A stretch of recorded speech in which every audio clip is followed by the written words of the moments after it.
substantial additions to supply, but that adding supply is likely necessary in order to address those sufficient gaps if it's targeted supply. And then what types of housing could be pursued and supported? So as far as the existing housing stock, there's some options that could be undertaken. Some of the things that seemed consistent with the data and what we were hearing throughout the public participation process is senior-friendly modifications to existing housing, meeting the needs for seniors, energy efficiency upgrades given the older age of the housing stock, infill construction and redevelopment, obviously to the extent possible, and down payment assistance. On the new housing stock side, some of the things that we think, could be potential things for the village to pursue sort of broadly would be potentially a condominium project, a rental project, something mixed use, again going down to sort of the more non-traditional housing units of either co-housing or accessory dwelling units, and then kind of within those first three projects, potentially something with an affordable housing component. And then the barriers that exist, these are kind of the things we've talked about. Zoning regulations, although obviously there is the capability to change those. Lack of available land, can't really do a whole lot about that. Construction costs, which are obviously continuing to increase.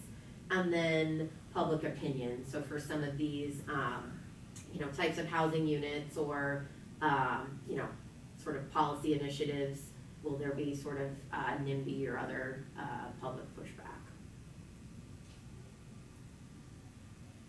And then what housing demands will likely not be met without intervention, subsidy, incentives, innovative programs, code revisions, et cetera.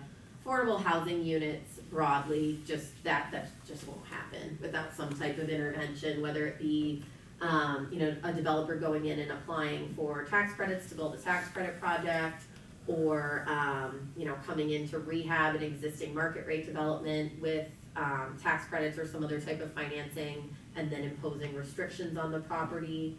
The one exception to that would be the naturally occurring affordable housing, because that's just based on market forces. Housing for persons with disability under 55 years of age. This housing, with the exception of maybe a nonprofit coming in, just typically is not feasible in the private sector without some sort of assistance. And then wide-scale energy efficiency upgrades likely will just not occur without some sort of subsidy or credit. What types of programs, established as well as new and innovative, could Shorewood seek or provide for the development or redevelopment of necessary housing? So existing housing stock, that would be sort of modifications, upgrades, and conversions. On the new housing stock side, there are potential options here to sort of generate development of new types of housing, TIF district, density bonus, zoning reform, local housing trust fund, or an impact fee program. I know we've kind of talked, I think Julia touched on this on her last presentation. Yes, she did, yes. Okay, well, I don't wanna kind of recap what she went over. So, kind of in summary, those are the programs. We do go into this in some detail within the document. So I'll kind of flip through these real fast.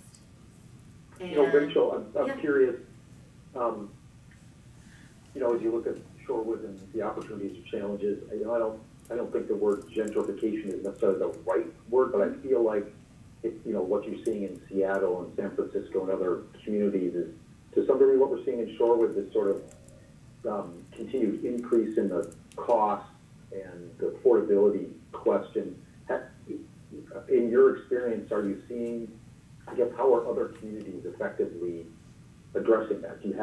Would you say all of your recommendations in here are consist of what you've seen others do to address this affordability question? Yes, I think so, especially, obviously resources are somewhat limited. you know, I think this is sort of a typical approach that most communities of this size would take. You know, obviously for real large scale, you know, new housing to occur within the community, you're really gonna need strong support from a strong developer to come in. You know, I think there's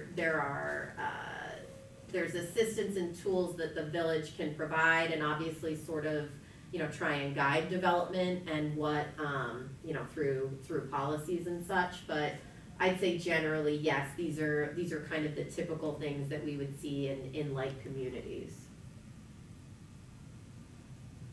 Nitpicky point, it's a duplex to flat conversion a couple slides ago. Oh, yeah, we'll get that.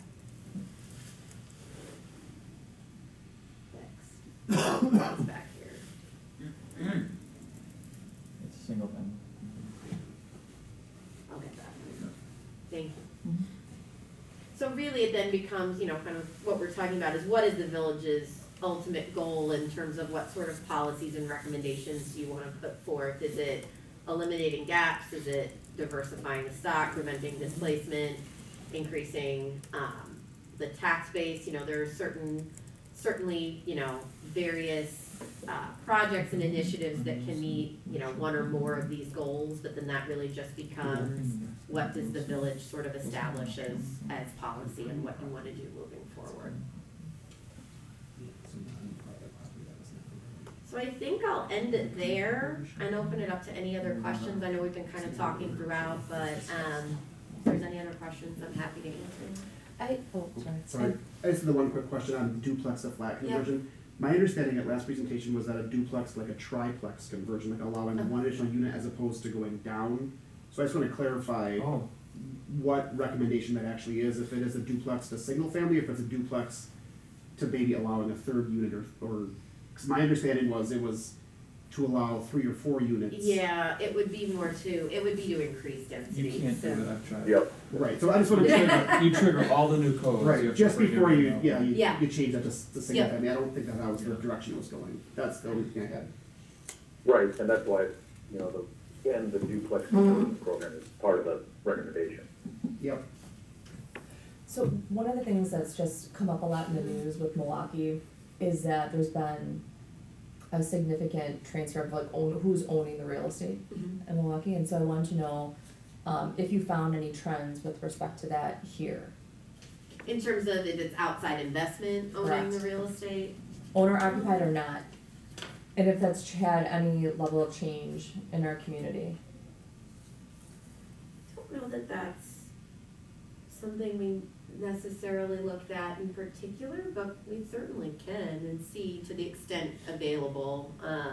I just think it's an important quality because it was Yeah. such a drastic shift Uh-huh. since 2008 in the city of Milwaukee.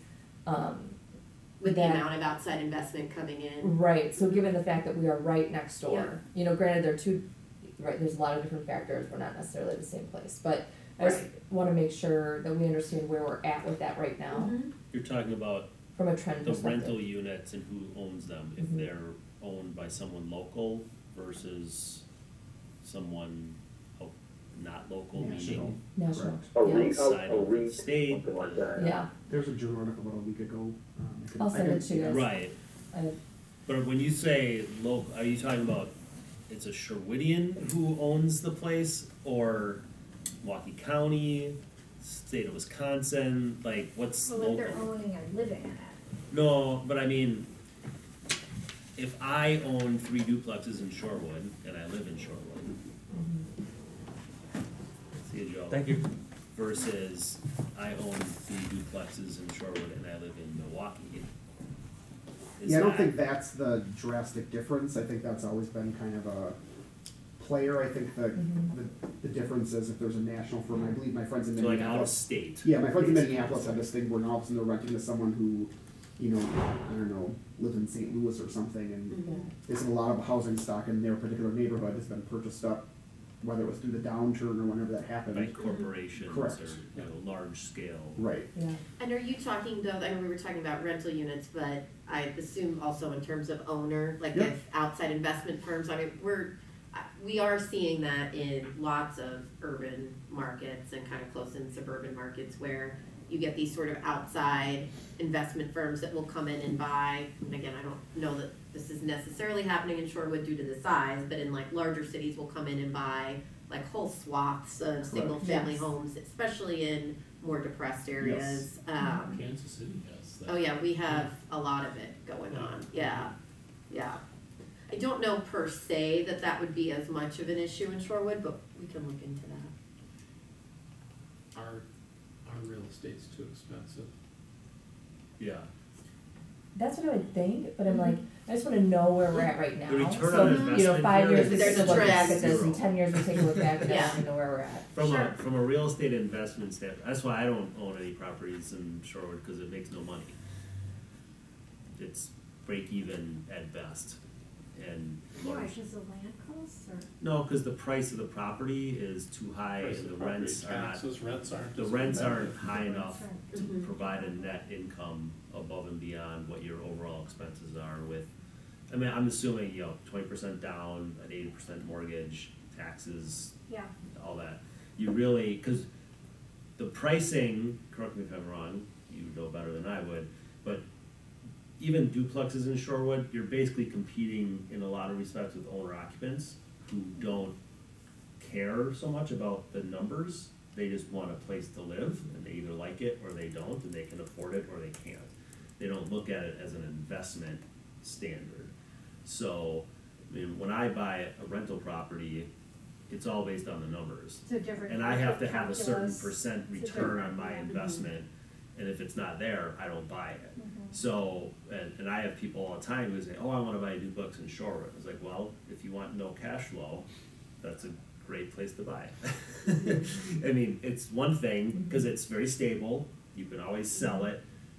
So what I feel like, you see people, investors who buy in Shorewood, they're taking money from some other investment that they have to put somewhere, they wanna put it somewhere really safe in real estate, and Shorewood is perceived as being extremely conservative and safe from an investment standpoint, but it doesn't make any money in a traditional sense of real estate investing, cause really your only return on investment is maybe your mortgage pay down over time and maybe appreciation. Mhm. But your monthly cash flow is really insignificant, is almost nothing, unless you luck out and you can buy a place that is pretty affordable and you fix it up and, do something like that, and then maybe you can, but even then, it's not like you can get, like if you buy in River West or in Milwaukee or even out in some other areas. Yeah, they get the same rent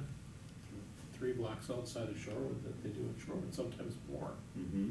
And the cost of the house is a lot less, so Shorewood is not a smart place to buy a duplex for making money. This is why I've always been, I always find it really interesting, and I don't really see, this doesn't really explain it, why our rents are so low.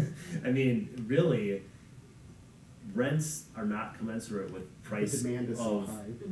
yeah, our Yeah, demand is so, I mean, that's- our rents are doesn't make low sense, yeah. compared to the price of the properties, right? Mhm. Yeah, I mean, if you're paying $300,000 for a duplex, the rents for those 2 units should be at least $1,500 a month, if not more. I mean, I think part of it is that there are like those apartment buildings on Wilson, the one kind of at the end of Wildwood or Ardmore, not the red brick one, but the kind of more run-down ones, they're assessed at only like $400,000 for what, 8, 10 units? Well, most of them are 6 units, they're 3-story walk-ups. Yeah, and they're, Some don't have basements. right, but still, I mean, that's less than,